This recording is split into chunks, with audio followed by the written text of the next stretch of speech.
Welcome to Everyday Economics, the podcast that helps you learn about the economic world happening around you every day. I'm your host, Chris Krug, CEO of the 501c3 nonprofit, nonpartisan Franklin News Foundation. Everyday Economics is a production of America's Talking Network, and you can subscribe to all of our podcasts at americastalking.com.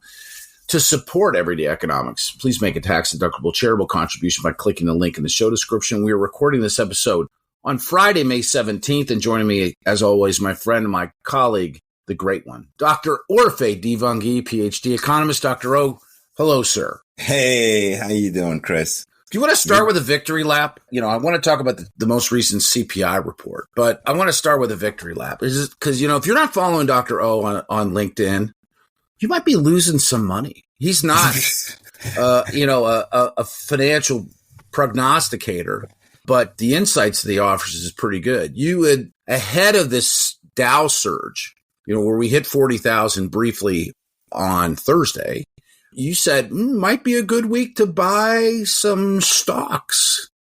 Yeah, man. Yeah.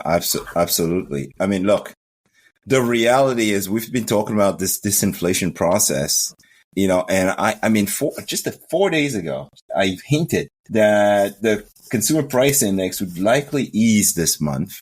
Mm-hmm. And that just a little bit of easing would provide just the breather the markets needed, right? Everybody really got nervous that inflation could potentially stay elevated, yes, or maybe even reaccelerate. Oh, right? I think that was the primary concern. Yeah, I think that was really the primary concern. That's right. Everybody thinking, hey, if inflation could reaccelerate, had been reaccelerated for the first quarter.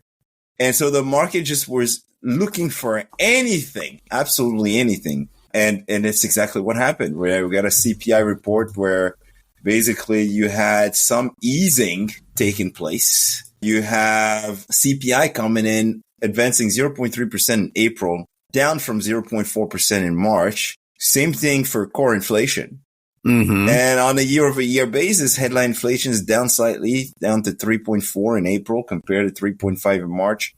All of a sudden, we had this reacceleration in Q1, and we had some hints from the retail sales report as well, right? So retail sales came out disappointing because, look, the consumer is feeling the squeeze at the pump, where basically gas prices are still rising pretty rapidly. Gas prices increased 2.8% in April. While, of course, the stockpile of savings is dwindling. Yep. And wage growth is easing. Well, right? I'll tell you what, it's tough to spend money you don't have. And I think a lot of Americans are kind of getting, pushed to a brink. I mean, it was news over the last couple of days reported widely about the average consumer carrying about $6,200 in credit card debt. And so, I mean, some people are starting to look at the debt service against that. That's now a real bill. I mean, so if you don't have it, you don't have it. And it's nice. I'm channeling my inner Dave Ramsey here. If you don't have it, you can't spend it. God bless Dave Ramsey. But anyway, I mean, to get back to your point, to make sense of the actual, the CPI numbers. I mean, we're celebrating the fact that consumer prices only went up 0.3%. We're still sitting 3.4% over where we were in the last 12 months. And of course, that's not seasonally adjusted, right? So what can we expect from here? I mean, we're halfway through May. Summer's coming. People typically spend a little bit of money during the summer because they're taking vacations. They're taking time off. They're going places. They're doing things. I mean, here in Chicago, gosh, I mean, it is an absolutely magnificent time of the year. Yeah, look, totally. I mean, at the end of the day, the consumer is up against, and I think we've been saying that for the better part of a year now, where the consumer was going to eventually run into a wall. And, look, the labor market's still strong, okay? The unemployment rate is still a low 3.9%, but loosening. The housing market definitely is loosening. We're seeing it. Inventory's up 18% from a year ago. Demand usually accelerates this time of year. It hasn't. It's kind of been coasting.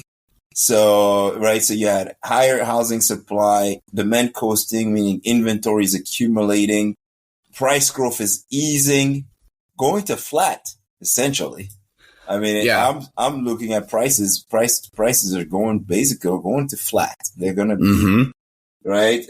So we see some stalling going on here. But there's some commodities that we can't escape, right? I mean, and one of them would be energy. 2.8% increase in April after a 1.7% increase in March and a 3.8% increase in February. That's right. So I mean, this is starting to stack up. What are you paying for a gallon of gasoline, regular 87 gasoline or whatever your lowest grade octane? What I'm putting in my car now costs me something like something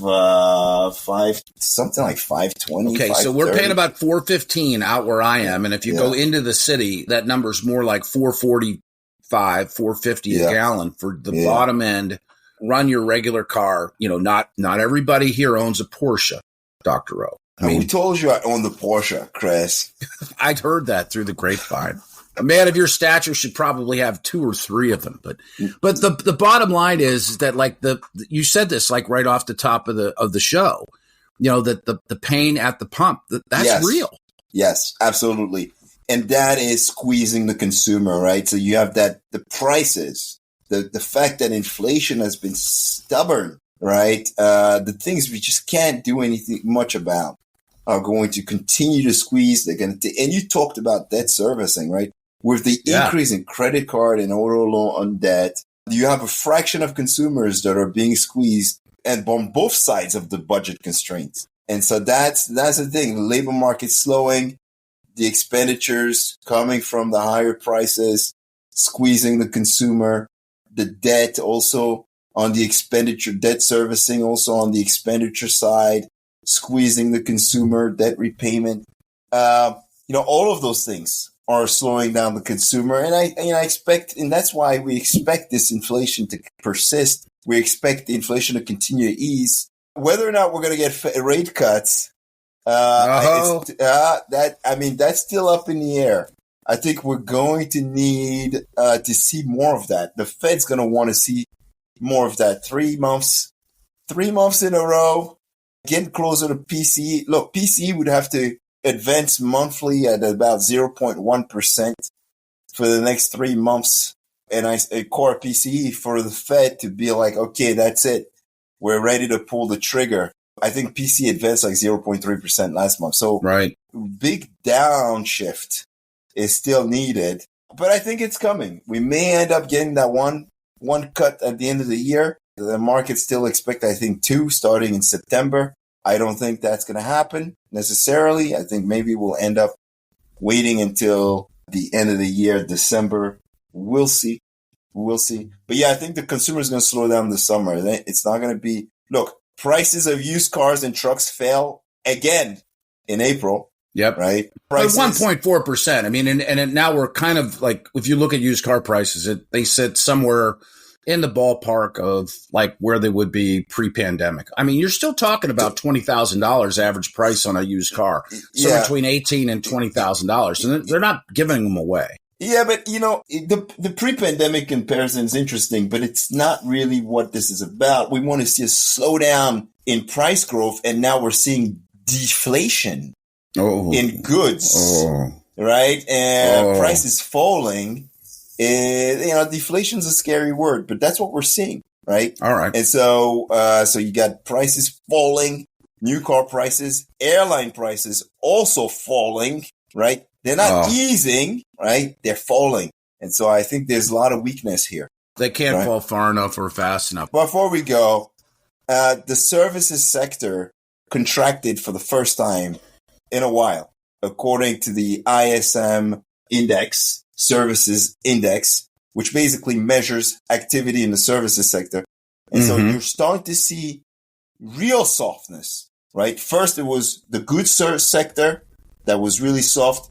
That goods sector kind of rebounded a little bit at the start of this year. And then now you're seeing softness in the services sector. And so all of that is going to act to we're going to see prices ease, and you're also going to see rates ease a little bit, right? I think a lot of people are waiting for that 10-year to ease. You're going to see a little bit of easing on the 10-year, on the long end of the curve. We're going towards that soft landing, hopefully because we're coming down. We're coming down from very high.